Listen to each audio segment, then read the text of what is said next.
Hello, hello. Welcome into the PHNX Cardinals podcast, your favorite Arizona Cardinal podcast. Like and subscribe. Leave us a 5-star wherever you get your podcasts. No, this is not Ken Francis. This is Johnny Venerable, joined by Bo Brack here on a football Thursday. Bo, what's the good word? We got a D-Hop trade to talk about yet? Are we gearing up towards one? Are we ramping up as we were told a couple days ago? I hope so, right? Sean Hamm saying rumor has it D-Hop that the Bills trade concludes sometime tonight.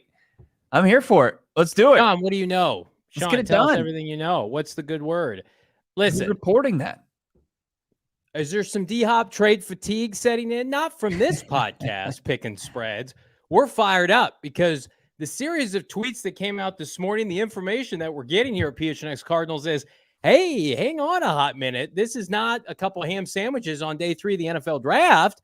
Buckle up, as our good friend JG would say. Kansas City, check. We know they're interested. New England, check. But then how about this, Bo Brack?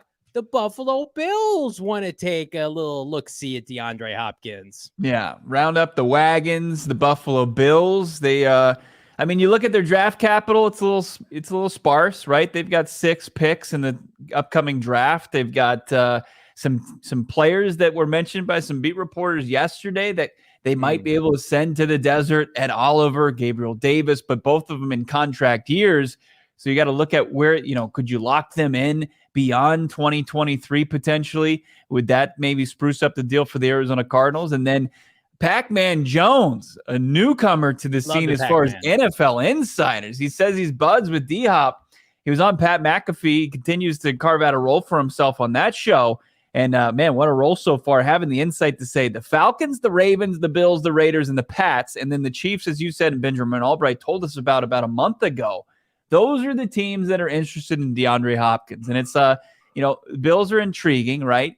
Because I think with the Chiefs, it becomes an AFC arms race. Who's going to land DeAndre Hopkins to put one of those 2 teams over the top?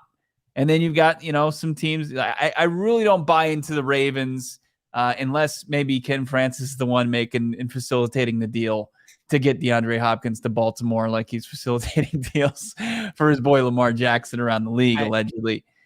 They just don't have the draft capital. There's too many variables with that franchise right now, including Lamar Jackson, to think of them as legit. And then you have the Falcons. It's like J.J. Watt said that DeAndre Hopkins wants to win now. Pac-Man Jones said today that he wants to win. That's his main goal. He would take a pay cut to do so. Falcons ain't it. They ain't winning anything anytime soon. No, and again, we need a sense of urgency from these teams that feel like they can sit back and offer the Arizona Cardinals pennies on the dollar for an all-pro receiver. So it was a breath of fresh air this morning to see, Kansas City shaking in your booties a little bit. Don't think you're going to get D-Hop for a conditional 5th-round pick anymore. Let's say the Buffalo Bills and Josh Allen offer a little bit more. Let's get this enticing. And now you're talking about Bo Brack potentially blocking other teams from acquiring him. I didn't even think about the New England aspect of this. It's like, if you're Bill Belichick and Buffalo gets DeAndre Hopkins, you are going to be destroyed by your fan base. You're going to be absolutely obliterated because a lot of people just conceivably connected the dots. D-Hop to the, New England Patriots, their receiving core is egregious. If the Bills come in and steal him from you, it's a complete baffling look. Kansas City, while we feel like they need DeAndre Hopkins, because what team doesn't? Look at the receiving core. They have the credibility, Bo. They've got the team. They've got the rings. They've got the accolades. Bill Belichick, yes, he won Super Bowls with Tom Brady. Since Tom Brady left, they're egregious offensively. It is a very different place, it feels like, than the Cardinals were even 24 hours ago. Yeah, the Patriots, I thought Colin Cowherd did a good job in pointing out, they do a lot of great things, right? As far as organizationally, they do a lot of great things as far as building their franchise. But like Steve Keim, Bill Belichick and crew have struggled in the skill player drafting role. They just haven't been able to do it. They drafted 10 guys that you would have a hard time saying, hey, he's a legit 2. You definitely don't have a legit 1 in the group.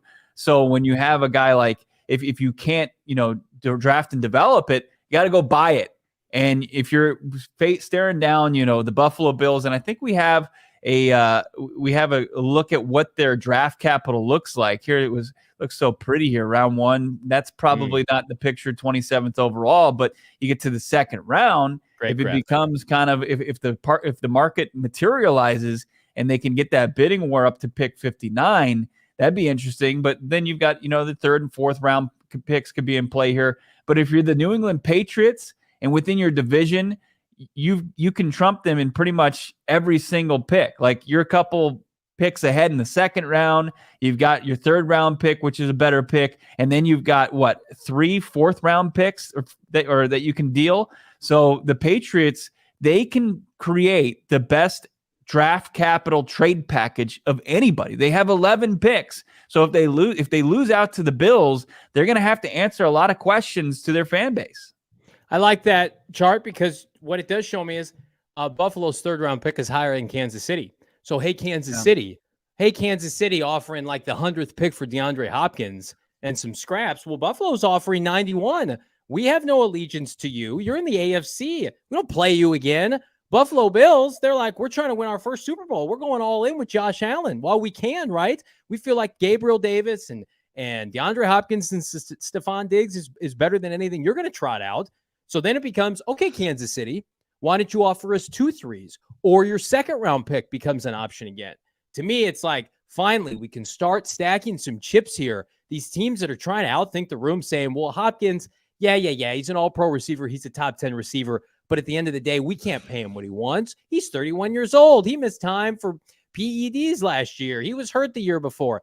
I'm sorry. DeAndre Hopkins is not going to be traded for pennies on the dollar. Monti Ossenfort, Bo, is playing this beautifully, just like he did to secure Jonathan Gannon. Isn't it interesting? Some parallels here with, okay, the Cardinals were the last team to hire a head coach. Everybody's freaking out. This podcast freaked out. We didn't like the operation, how slow they were going, missing out on D'Amico Ryans and Sean Payton. But in the end, like, Jonathan Gannon got the guy, Monti Ossenfort got the guy presumably he always wanted in Jonathan Gannon. And I think he's taking the same approach as to what's going on with D-Hop. Like, hey, don't come at me with that day 3 draft capital bullshit. Like, you want DeAndre Hopkins, you're going to have to pay a premium, and we're going to take our time, and we're going to make every phone call to every team to see if there's a need for an all-pro receiver.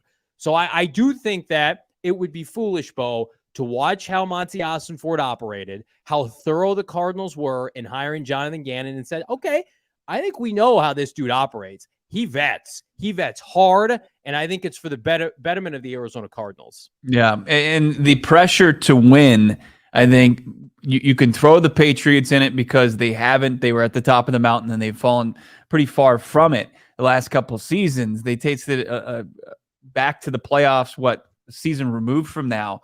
And they looked like they were on the right track and then took a step back. Like, they want to get back there. And then you've got the 2 teams at the head of the conference in the Bills and the Chiefs. It's like, okay, the pressure to win is driving the price back up to where Monti Ossenfort wanted to be. And his patience, as you're pointing out, it's paying off. So, yeah, I mean, I think it's because when you have players the caliber of DeAndre Hopkins, when push comes to shove, when it comes down to getting players that are going to put your team in a position to win, that separate themselves from good receivers and are great receivers or great players at their position, you're going to be people are going to pay for it. You can look at the red flags. The red flags are there with DeAndre Hopkins. Like, as far as like case studies, you'd be hard pressed to find a guy with more, I guess, red flags when you're trying to take a deal and get, a pretty high pick for it. You've got a guy who's going to be 31 years old. And the production for wide receivers traditionally fall off once they go over the age of 30. That's just what happens. He's missed half the games the last 2 seasons. I mean, he's got 2 strikes against him, the PED suspension and the salary that he's making as of right now. He can certainly restructure it down, but still going to be a large number. Those are 3 things that are going against the Arizona Cardinals and DeAndre Hopkins in this, as they try to negotiate a trade for him out of Arizona and recoup some draft capital in return. You guys were unbelievable yesterday, helping with those contributions to Ryan's house. You guys continue to crank in good comments and questions like this one from Nick L. Any truth to the rumors Simmons is on the trade block? I'm not sure if that's a rumor or if that's kind of hearsay on Twitter. I would say all options are on the table. I would say if Monti Ossenfort is offered a premium pick for Isaiah Simmons, he's going to consider it. I don't have that source, and I don't think that there is one right now being offered. And I don't think that a Hopkins Simmons deal is likely, Bo Brock. But I mean, there are very few untouchables on this roster, no? Yeah, I think outside of Kyler Murray, I don't think probably Budda Baker, somebody's name who's been thrown about in most of the introductory press conferences, from the GM to your head coach to when you talk to the new coaching staff. Everybody very complimentary of Budda Baker, and that would be a tough one for this team, this organization with its name and so many bad headlines to trade away the star of their team last season in Budda Baker. Yeah. So. Yeah, but nothing is off the table. When you have a guy who was selected as high as Isaiah Simmons was, 8th overall in the 2020 draft, and the organization is clearly debating on whether or not they even want to pick up his 5th-year option. Yeah, he's if another team views him as somebody they want to trade assets for, I think that the Arizona Cardinals are willing to listen. Now, I haven't seen anything that resembles a legitimate rumor or rumbling about Isaiah Simmons being traded. Yeah. I mean, at this point, what is Isaiah Simmons' value? I think his value to the Cardinals this year and trying to play good football is pretty good. But at $12 million next year, $12.5 million with the 5th-year option, probably not great. And we're going to find out more. I would say if if Simmons gets traded, it's before the team would make a decision on his 5th-year option. That'd be a rough look to decline his option, then go around saying any takers for this guy that we're not infatuated with. Will be interesting, Bo Brock, to see what happens with that. But the DeAndre Hopkins market, Buffalo, to me, love that they're involved. And I put this out there. Ed Oliver would be a throw-in. You take him on the team. We talked about it yesterday, and you got upset. That's fine. You take him on the team. Can we have context to why I got upset? Can we provide some sort of context? Don't allow Ed Oliver to be the centerpiece, right? He is a throw-in player. Eat the money. 26-year-old D tackle. And see what you have. But they're trying to unload his money, are they not? I just don't see the value right now at this stage in the rebuild. If you can do it on top of a pick and a player, somebody that can contribute in the 2023 season, great. But if it's Ed Oliver and it costs you trying to get a 3rd-round pick and you get a 5th-round pick, I'm not for that. Like, that's what the deal was. It was, could it be an Ed Oliver and Gabriel Davis for DeAndre Hopkins, like plus the 5th-round pick? It's like, no, Monti Ossenfort wants to get the highest pick. So give that to me. And, fair. Fine. If it costs you Ed Oliver, fine. It's like you're going to have Ed Oliver on your defensive line. He's going to look great. Unless it's like Ed Oliver coming over and he's going to sign a multi-year extension and they view him as a big part of the beef on the defensive line, that's fine. Where's the beef for the Arizona Cardinals? It's not in the defensive line group. But we'll see. I mean, that wouldn't be the worst thing in the world. Say, hey, we don't have anybody as good as Ed Oliver. And Buffalo Twitter will tell you he's fine. He's a guy. He's a starter. Cardinals don't have anybody of that caliber. And I think, listen, you let him play next year on the Cardinals. You let him rack up a bunch of gaudy stats because he's your number 1 D tackle. You either re-sign him or you go out and you get a comp pick and he signs elsewhere. You get a premium pick. And they throw in Ed Oliver. I like that. Somebody compared it D-Hop style. They're trying to get rid of Ed Oliver like Cardinals were trying to get rid of David Johnson once upon a time. I think that'd be interesting. I'll tell you what else is interesting. Our phenomenal partners at Circle K. We're so excited to partner with our friends at Circle K. Check out your local Circle K for the best coffee, beer, and snack selection. Plus, get this. You guys know where I'm going with this. Premium gas, cheapest in the valley. You betcha. We've got March Madness on tap tonight. The race to the Final Four is on. Polar Pops, stay cold longer. Iced coffee, just $1.89. What? 12 packs of beer?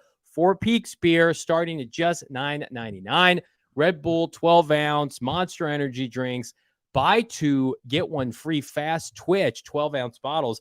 I'd be more excited about that if I knew what that was, Bo Brock, but the kids tell me it's fantastic. Make sure you're not missing out on all the great stuff from our friends at Circle K and be stocked up this March Madness long. Head to circlek.com/store locator to find the nearest Circle K near you. Here in Maricopa, I know where all the hot spots are as it relates to Circle K because it's a delicacy here. We love it. PHNX is synonymous with Valley Sports. Circle K, synonymous with convenience stores, Bo. And our friend Coney knows a great deal. The VIP Sip and Save. There you go. You're getting your free drink each and every day. I don't know what the VIP does, but if it takes it above just getting a free drink from Circle K every day, sign me up for that as well. I always love to stop into my Circle K when I'm filling up my gas tank on my way home from PHNX Studios. I'm also grabbing a 6-pack of Kilt Lifter, maybe a Wow Wheat, Arizona's #1 wheat beer in the state.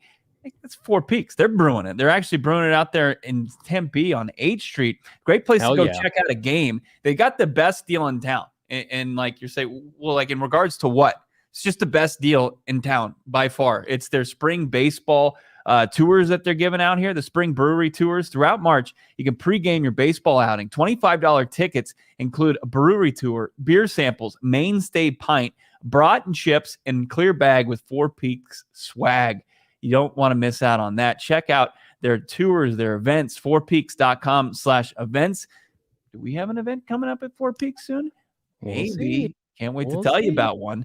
Check them out on social as well. At Four Peaks Brew, go get some of that delicious sweet nectar of the gods. Four Peaks beer. They got their bourbon barrel selection as well, like their Raj IPA bourbon barrel. So smooth, so amazing. You got to try it out for yourself. They've got, endless amount of the bourbon barrel that they're letting age their unbelievable beer that they've brewed on site. You don't want to miss out on it. You got to be 21 years or older to enjoy it. And when you are 21 years old and you're enjoying the beer, you got to do it responsibly.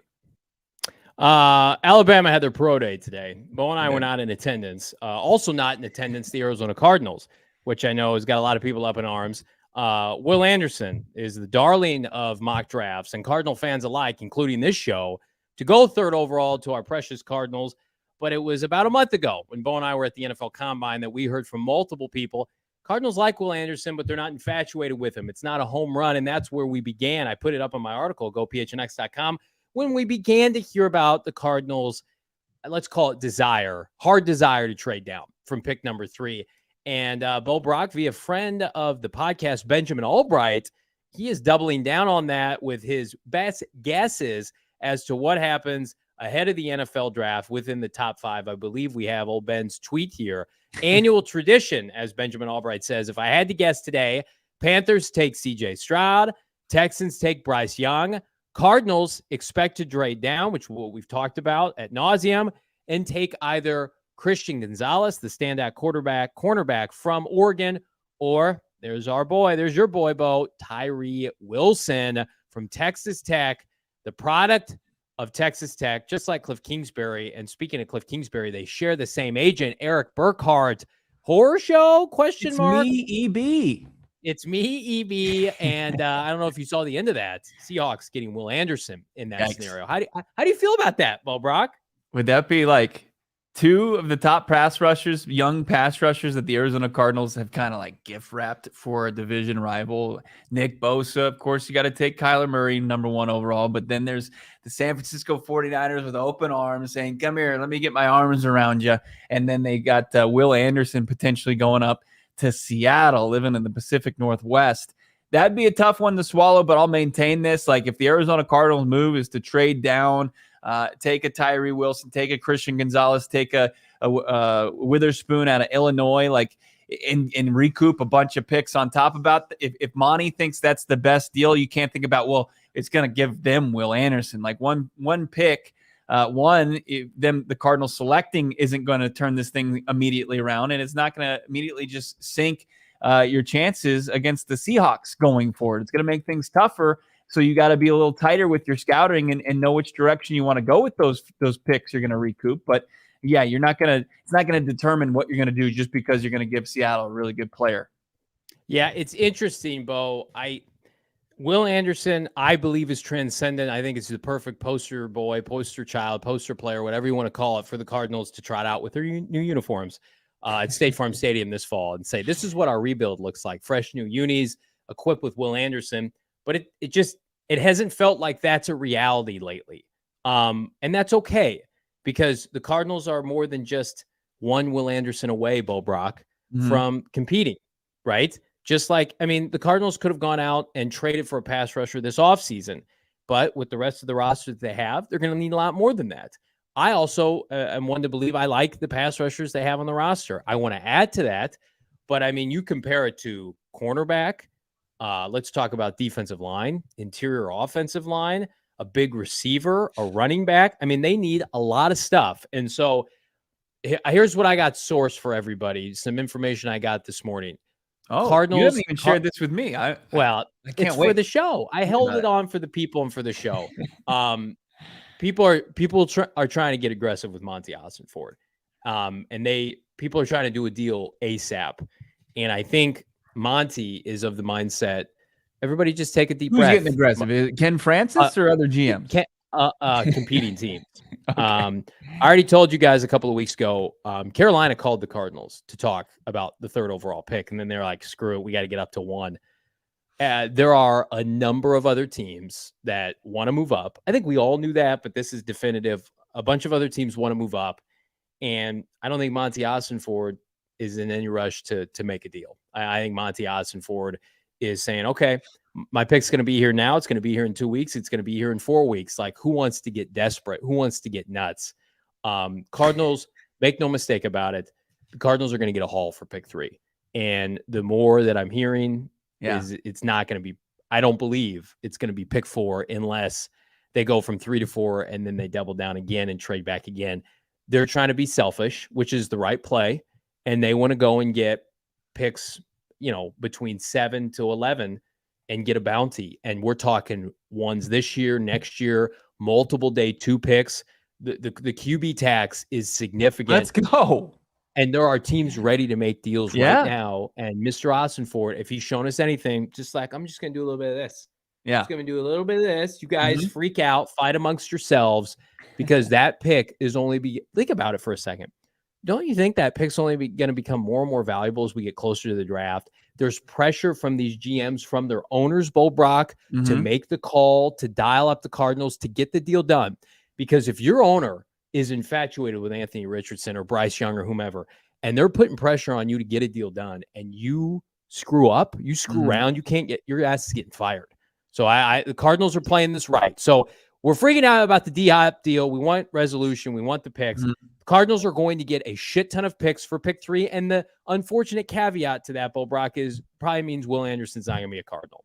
Yeah, but look, if it's for the rebuild, right? It's for rebuilding the Arizona Cardinals and finally doing it right. It's shuffling the deck, and man, I mean, you don't get that kind of insight anywhere in the Valley as far as what Johnny Venerable just dropped here on PHNX Cardinals. Nothing. I mean, it kind of reinforces what we thought about Monti Ossenfort. I mean, it even makes you think, it's like, oh, you think you're going to rattle the cage of Monti Ossenfort, a guy who spent 15 years in the New England Patriots organization, a guy that if he wasn't in the NFL, he was going to be an FBI agent. You're going to rattle that guy? You think he's breaking a sweat because you're saying, hey, we're going to pull our trade off the table if you don't take it now? He's like, okay, well, it's your loss. I've got the top asset right now in the 2023 NFL draft. I know how valuable that is. Clearly, you don't know how valuable that is because you're not playing hard. You're not playing hard enough ball here and negotiating realistically. Because if I hold on this thing come draft day, I know I can get a little bit more and I can wring out that washcloth a little bit more to help my rebuild. I mean, that's just going to be so big for this. I mean, to really kind of to maximize their assets. DeAndre Hopkins in the 3rd overall pick, if like the head coaching search, if they can get it right, is what we feel. I mean, without seeing Jonathan Gannon coach a game yet, we feel like he's a really solid pick. If they can do the same with these 2 assets and putting them towards this roster, it's a slam dunk. Let's talk about the 2 players that are listed, because Albright's been money as hell, not only for this show, but in general. Ben's having a good offseason with his predictions. And he was the one that came on and said it's going to be Jonathan Gannon. I like both those players in a trade down. I don't like either of them at pick 3. So if Tyree Wilson's a Cardinal, so be it. But if I get future 1s and 2s with it, hell yeah. Same with Christian Gonzalez. My preference, Brack, give me a line of scrimmage player, right? And I still think that's where they want to go. But you got the chiseled jaw of Christian Gonzalez. If you've seen it in person, it's something to be celebrated. I mean, this kid is put together, and he's an outside corner specimen. Yeah. He's 6'2", elite ball skills. Unfortunately for the folks at Colorado, was like, I got to get out of this program. He went to the Pac-12 counterpart in Oregon and just lit it up. He was fan-flippin-tastic last year. He's a CB1 and would be a perfect complement to Marco Willson. Give me your thoughts on both these prospects in a trade down scenario. I mean, they would be great. You had Gonzalez, and what was the second prospect? Well, Tyree Willson. Yeah, Tyree Willson, the big 6'6" pass rusher out of Texas Tech. Obviously, you're looking. Both of these guys transferred early on. Like you had Willson at Texas A&M. He goes to Tech. He goes from the SEC back to the Big 12. And then you've got Gonzalez. Gonzalez always has ties on the team with the Cardinals. His brother-in-law is David Blau. I think, look, it's just you just have to figure out, like the Arizona Cardinals have talked to Gonzalez. They've talked to Witherspoon, and they've talked to Tyree Willson. So you just got to figure out, who the guy is, who shows up on tape, who's going to be the one that you can build with, who's going to be part of this team going forward. So, look, I mean, if those are the two players that our guy Albright has identified, I think that's something you can sell this fan base in a trade down. It would be tough to sell him at 3rd overall, no doubt about it. I think that I did a radio show today. I think it was in like the North Carolina area, like around Charlotte, and they did a mock draft. And they're like, okay, well, we're not doing any trades. It's stick and pick. So the Cardinals are taking 3rd overall. I think if they do stick and pick at 3rd overall, the play still is Will Anderson. It's the keep it simple, stupid method. It's like, don't mess with it. If you're going to take the top prospect there, you take Anderson. But if you trade down, then you still look at some really, really impressive prospects, including Gonzalez, including Willson. I mean, if you're sitting there at 7 and they're both on the board, Johnny, I don't know. I would, because I see in the chat too, I'm almost I would err on the side of going with the corner that's more established and did more at the college level than a guy who projects to be a really big and as far as disruptive Tyree Willson. I'm still kind of concerned that he wasn't that productive with the Red Raiders. Yeah. And again, this pick, whether it's a 3 or 7, 8, 9, 10, 11, is still going to be the first pick of this new regime. You don't want to fumble it like Steve Keim unfortunately did with Jonathan Cooper, fair or not. Jonathan Cooper had a knee issue and was never the same. Tyree Willson right now currently has a foot issue that is not, going away anytime soon. So I'm in a position, we're in a position right now with this franchise where the first pick, even if they're not close to being selected near each other, if that let's pull up the Benjamin Albright tweet one more time. Yeah. You're going to gift Will Anderson to Seattle. That's a rough look. That's a rough look for Cardinal fans. And again, your pick needs to be a home run. Even if Will Anderson turns out great, you can't whiff on it. This is an interesting tweet too, because when you look at like what he's done, his annual tradition, if he had to guess, he's got the Panthers. Obviously, they traded it up to 1. They take Stroud, and then the Texans make the decision ultimately to go with Bryce Young, and then he's got the Cardinals expected to trade down to Christian Gonzalez or Tyree Willson. If you've got the Colts, if they're the team that's trading up to 3, and then the Arizona Cardinals come down to 4. Or and I'm not sure. I wish you could kind of add a little bit more context to this. Like, do they trade within the top 10? Are they trading with the Falcons? Are they trading with the Raiders, who are just still within the top 10? What kind of haul would you get? And that would also decide, you going Gonzalez or Willson. But why does it take them if they're trading with the Colts? It doesn't take them without striking distance for Anderson. But he's obviously just going off of what he heard, because we heard similar things, especially with Tyree Willson at the combine. We did. Like, Tyree Willson it reminds me so much of that 2013 draft. Remember some of the pass rushers that went in that draft? If we turn the clocks back, it's like Barkevius Mingo. Remember him? And like the kid from LSU and the kid from Oregon. And I know that was 10 years ago. But the general consensus was, well, these guys just project better because of their length, but they didn't have the numbers at the collegiate level. And I'm like, talking like Deion Jordan? Is that who you're talking about? Deion Jordan and Barkevius Mingo. Remember those guys in Keim's first ever draft? And I'm like, they were physical specimens and they flamed out. And I'm sure there are examples of guys who didn't have robust numbers at the collegiate level, but with Tyree Willson specifically, it's the Big 12. We know what kind of defense they play in the Big 12. And it's not great. And then you couple that with, I want to see historic sack numbers from you if you're Tyree Willson playing in that conference to feel better about it. So he is a specimen. He's a man among men. He's a huge wingspan. It's unbelievable. And you can make the argument, was he underutilized, underdeveloped with maybe average coaching at Texas Tech, a late bloomer? I mean, Ndamukong Suh went to Nebraska, who has not been great, historically, recency bias. Obviously, historically they have been, but that to me is, we're going to have to cross that bridge when we get there with the Tyree Willson situation. Cause I think Christian Gonzalez is a much safer pick than Tyree Willson. I think somebody like Paris Johnson, assuming he's a tackle, not a guard, is a safer pick. Skoronski, I like the defensive end from Iowa, believe it or not. Tyree Willson. I mean, you like Van Ness? Is that? Yeah. This franchise needs to get back to like, it's either, hey, we got to hit a home run or it's a bust. Like, can we hit some doubles? Can we hit some triples, right? Can we get some people second and third contracts? Yeah. Like, maybe they're not going to be the best at their position in the NFL, but can they just not be laughably bad? Right. I mean, Will Anderson is an automatic extra base hit. He is. Of course he is. Right. With a chance to stretch it from a double to a triple and maybe even a home run. He's got that skill set, but I agree. Like, is he Bosa right away? Do you see that? Probably not, but that's asking a lot. I mean, Bosa played at the defensive player of the year level last year. They ended up taking it home. I can't even remember if he took home the hard one. He did. Yeah. Screw that guy. I would offer Bosa had more question marks coming out of Ohio State. Well, he wasn't healthy. He missed his last year. He shut it down early. I mean, the Bosas were all about the business side of this game, which isn't appealing, but those guys have shown that when healthy, they can be disruptive as far as shutting down passing attacks with their pass rush ability.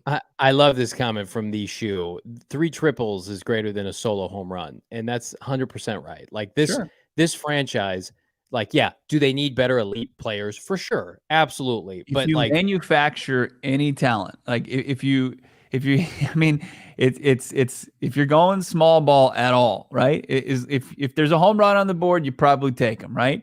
But if you need to manufacture, if you need to draft and develop, absolutely. Even if you get, a couple doubles and a single, like this roster is in such terrible shape that you just need to add, solid NFL caliber players. But at the same time, like with the first round pick, I think it's important that you get somebody that you're going to want to re-sign once they're, obviously it's an easy pickup of the 5th-year option, maybe even get to the negotiating table before you do that and sign to an extension, because that's just something that this franchise wasn't in the routine of doing.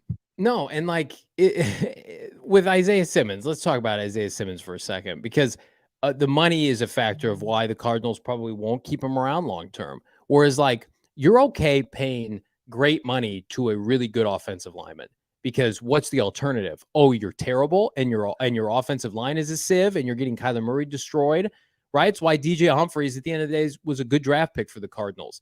They need more players like that, not necessarily with their top, 3 pick or 7 or 11 pick. You want a Pro Bowler, but it's like you need players to play critical positions. This is not breaking news, and be above average. And with Isaiah Simmons, it's like we talked about on yesterday's show. It's a non-valued position that at the end of the day, you're going to be paying a premium for. And best case scenario is maybe he's Fred Warner for a year, but then how do you quantify that if you're Ossenfort and Gannon? That's why you put such an emphasis on these core positions, offensive and defensive line, number 1 corner, pass rusher, quarterback. I mean, that's where this franchise is going to be built around moving forward. And I also feel like they're building this franchise up. Don't get it twisted to set Kyler Murray up for success.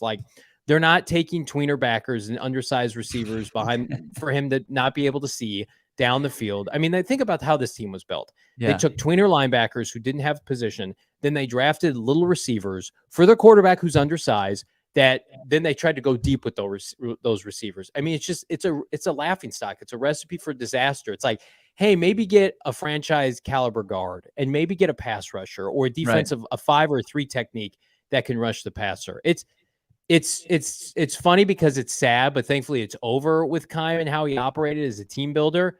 But we really have never been in a position where an Ossenfort has been able to come in and say, No, Michael Bidwell, this is incorrect, and I'm going to fix it for you. Yeah, I mean, yeah, I'm only laughing because I'd probably be crying if I wasn't laughing. That's right. You know, That's right. I mean, we got producer Emma here. Emma, can we get the graphic of who the Arizona Cardinals have talked to so far during this pre-draft process? It's interesting. Do we have that still?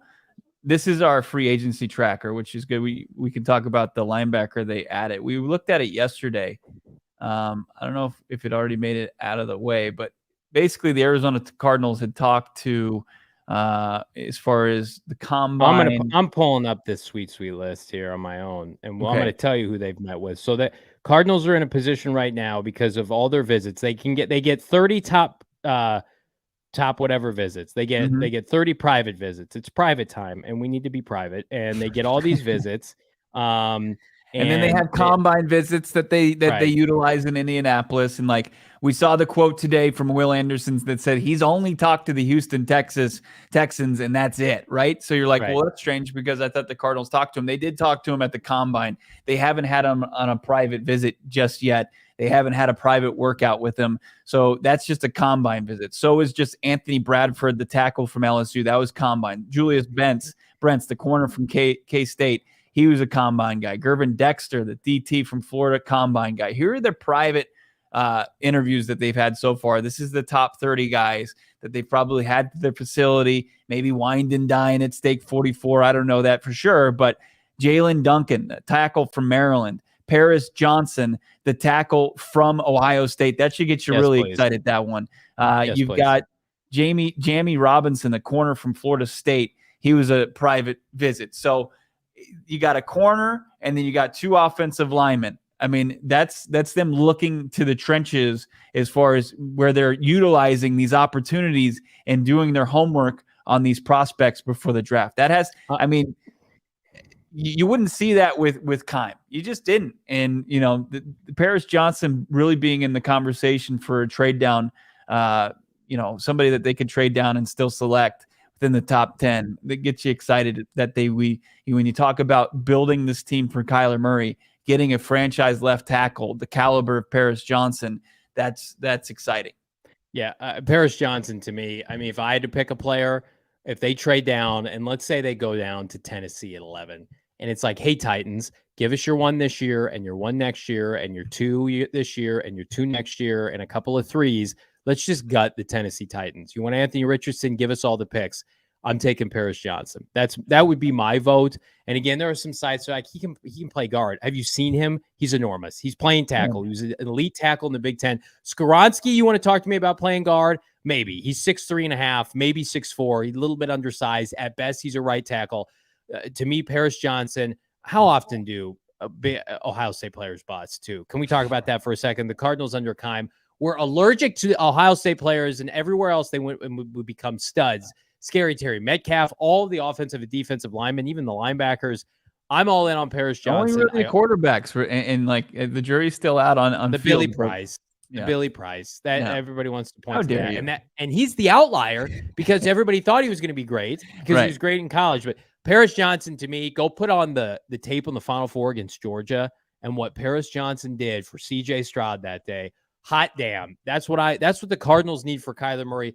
You get a franchise, and then you could play him at guard first year if you wanted to. You got Kelvin Beachum on a 2-year deal. You got DJ Humphreys basically on a 1-year deal. That's how you kickstart this rebuild. Hot damn. Hot damn. Right. Yeah. I mean, there's no pressure for him to go out there and protect Colt McCoy's, you know, the on the right side of the line. It's not his blind side. It would just be Colt McCoy would just see whichever defender is bearing down on him, because that's what would happen.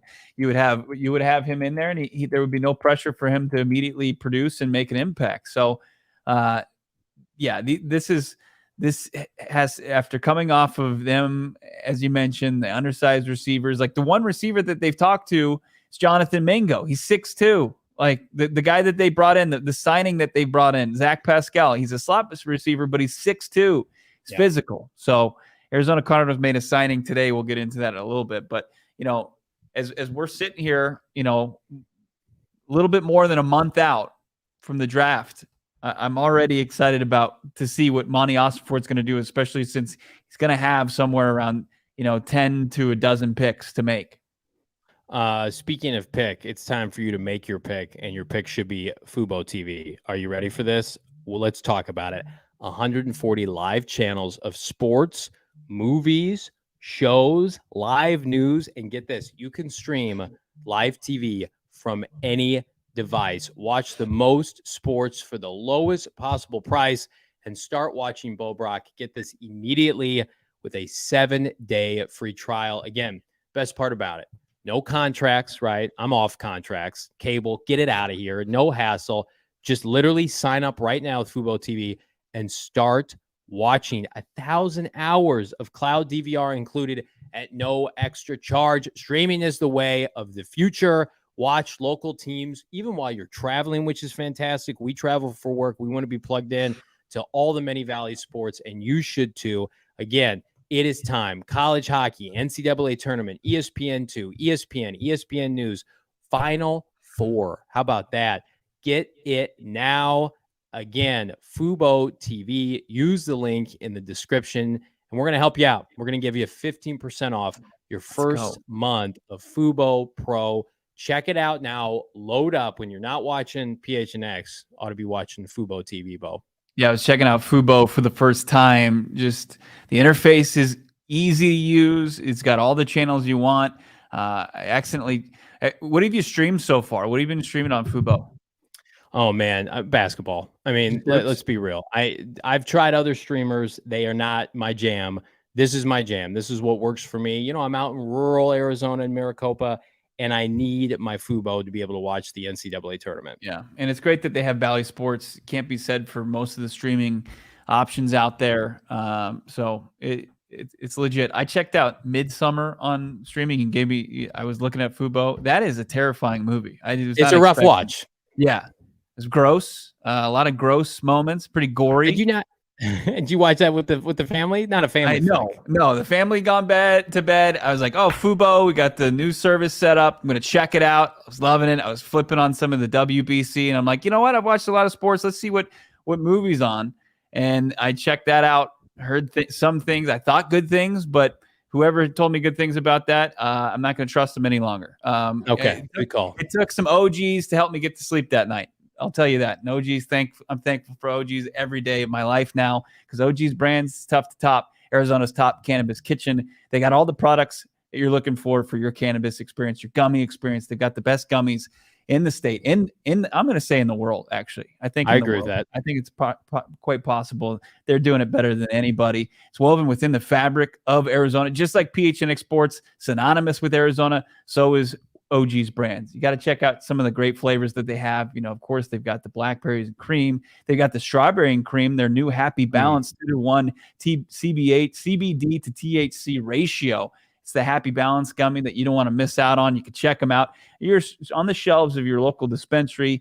Go check that out if you're 21 years or older. You've got the Sleep Time gummy, which will help put you to sleep and keep you to sleep. And then they got the old reliables. How about orange creamsicle? Can't go wrong there. Or any of the tropical flavors. Check out all of their products. ogsbrands.com. That's ogsbrands.com, and on your social channels as well, at ogsbrands. Love OG's creamsicle. Hello, it's the best. Dylan Richards, you're the best friend of the program. Where's the D-line and cornerback veteran depth, Johnny and Bo? It's funny you should ask that, because the Cardinals just signed a key defender. But wait, Bo, he plays linebacker. I kind of play special teams. He's a special teamer for the most part. How big can we get the linebacker room in Arizona? He's played like single-digit percentage snaps at the linebacker position. But the Arizona Cardinals did make an official signing today. It was Josh Woods. He's got experience with the Bears and the Lions. Dave Sears, your assistant general manager, came over from the Lions. Culture I think guy. he had like 14 tackles on special teams. That would have probably led the Cardinals. It certainly led the Lions. He was a captain on that team. He was a captain for the Lions. So Josh Woods is your newest Arizona Cardinal special teamer. So you brought back Zeke Turner. As of right now, Dennis Gardeck is on the roster. If he's a post-June 1st guy, you can probably save this season close to $3 million in cap space still. Does this Woods signing mean the end for a guy like Gardeck? That remains to be seen. Oh, captain, my captain. I like it too. I like that he was a captain, culture guy, high character. Again, Bo hit the nail on the head. Dave Sears. This is a Dave Sears signing. They loved him in Detroit. I talked to a buddy of mine before the show, covers the Lions. Big fan. We just make the State Farm Stadium the linebacker room. And because they have so many linebackers on the team, they fill up the stadium and then they just conduct the individual workouts there. Jeff Rogers is getting a pretty solid special teams unit in free agency. I mean, he's held on so far to Gardeck. They re-sign Zeke Turner. They re-sign Matt Prater. I don't know what they'll go punter-wise. We haven't heard any news as far as Andy Lee. I know they've got Cooney on the roster, a guy that's been on and off the roster since last training camp at the punting position, and then they brought in a new long snapper. So they're building their special teams. But this is an organization just like New England. As Monty comes back from New England and Gannon from Philly, like special teams is a big part of this equation. It's just as important as offense and defense. So character. They want guys who are high character guys that are not going to break the bank. And they don't want to put themselves in a position where they don't have flexibility next offseason. And we've talked about that ad nauseum. It's Nick Rollis, folks. It's Nick Rollis. He's the DC now. It's not Vance Joseph. They're not gonna sign a special teamer who plays linebacker and Vance Joseph go, "You, sir, are my starting inside linebacker." The elite players, the meat of this roster, are coming in late April for the foreseeable future. And they're going to pepper in some guys every March, and occasionally they'll make a splash. I don't want to get on a soapbox here, but I feel like, well, listen, do we have the free agency tracker by chance? Producer Emma, look at this fantastic tracker. Those external signings may not do a lot for a lot of people, although this show has been telling you that Kaiser White was going to be a Cardinal since January. Hello. Everything else is you're just dipping your toe in the pool. And here's what I'll say, Bo. You either want to rebuild and you want to do it right, or you want to have some cheat meals, right? We can't have our cheat meals every day. It's sooner or later, this franchise has got to get healthy. They got to get healthy and they got to build a sustainable winner. And there were a lot of people on the Twitter streets in December and January that are like, tear it down, start over, start from scratch, do it right, stop taking the shortcuts. And Michael Bidwell literally wrote all those fat checks to Steve Keim and Cliff Kingsbury to make them go away. And he went out and got an external GM, an assistant GM, a new head coach. And they're like, okay, we're going to rebuild this thing. And then everybody's like, why aren't you signing a bunch of free agents, in their mid to late 20s, early 30s for a bunch of money? It's like, number one, this is the worst free agent class, I think, of the last 10 years. And I know that coincides with my agenda that the Cardinals didn't need to go out and sign a bunch of players. Look at the players that are available, guys. Come on now. If there were Chandler Joneses and Anquan Boldens and Calais Campbells in their mid 20s, you'd have an argument for me. But there's just nobody in free agency that I'm like, man, that's really going to jeopardize what the Cardinals want to do by not getting that player. So I have watched this franchise punt year after year, April after April on the NFL draft. And I've watched other teams consistently beat their ass by making smart, strategic moves that set themselves up for 5, 7, 10 years runs of success. And then the Cardinals panic and they go out and they sign guys past their prime. And they're not doing that for once. So it doesn't bother me. I understand where they're coming from. I don't know if it's going to work. They could make the wrong picks. I'm not sitting up here and saying that everything they're doing is going to work beautifully. They're setting themselves up, guys, to have the most cash and the most assets for the next 12 to 18 months. I don't hate that. I'm sorry. I don't want to be paying guys that other teams said, you can have them, take them away, pay them. I don't want them. I don't want to do that anymore. And when you look at who they've brought back, or you look at who they've signed externally in the positions that they play and the draft prospects that they're talking to, that we can confirm they've talked to, where they're sitting with their right currently as far as their draft position and where they could be sitting, I think it coincides with what direction they're gonna go. So like they add a couple guys on the defensive line. They have 12 people in their offensive lineman room right now. Yeah. Is anybody legit, big, protector of Kyler Murray that you could rely upon, even like DJ Humphries? I know he has had some decent seasons, but he's going to be in his 30s. Is he going to be somebody you're going to rely upon a lot in the future? Probably not, but they've got some stopgaps in that room to where it kind of points to they haven't signed anybody on the edge.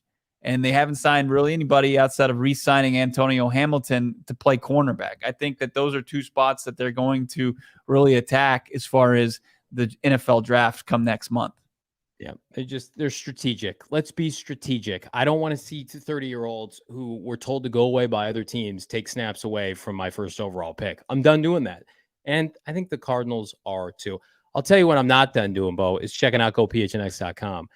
The many workings of our talented peers. If you haven't checked out the bevy of writers that we have on our disposal at GoPHNX.com, you're doing yourself a disservice. Speaking of writers, Howard Balzer cranking out articles on the regular. Slam that promo code Howard, HOWORD. Pick up a hat and or t-shirt for free, becoming a diehard at the PHNX merchandise locker. And you can get 20% off all events. And speaking of an event, we have the PHNX 2.0 Tea Party tomorrow night at Dobson Ranch. Hot damn, $45 per person. But as I just mentioned, Bo, $36 for a diehard, $160 for a foursome. But if you're a diehard, it goes down to $120. And this is what I'm looking at. Kids 10 and under play for free because, I'm bringing my whole family. Let my kids run around. Can somebody watch my 8-year-old, my 3-year-old, so I can have, you guessed it, some tasty Four Peaks beverages, Bo. If it's free, it's for JV, no doubt about it. He's taking his family. He's going to have some extended family that we've never even met before. He's just going to be picking up people off the street, sneaking them in as long as they're at the right age. But no, it's an unbelievable event. I'm going to be out there as well, taking my wife, taking my kid. We're going to have a blast. We're going to have some drinks. We're going to have some great food. We're going to play on the putting greens there. We're going to hit the long balls at the range. We're going to be taking advantage of all the vendors that we're going to be having out there that are going to take care of us and also watch and heckle the PHNX Suns pre and post game show. Can't wait for it. Yeah, I can't wait for this chat. Everybody here, 252 of you, to like this video, subscribe wherever you get your podcasts, to subscribe to PHNX Cardinals on wherever you get your pods. Subscribe to PHNX Sports on YouTube. We're back to put a bow on this week. Will the Cardinals try to sneak a little tasty D-Hop trade on a Friday news dump? I wouldn't put it past them. In the meantime, he's Bo Brack. I'm Johnny Venerable. We'll see you mañana. Peace, everybody.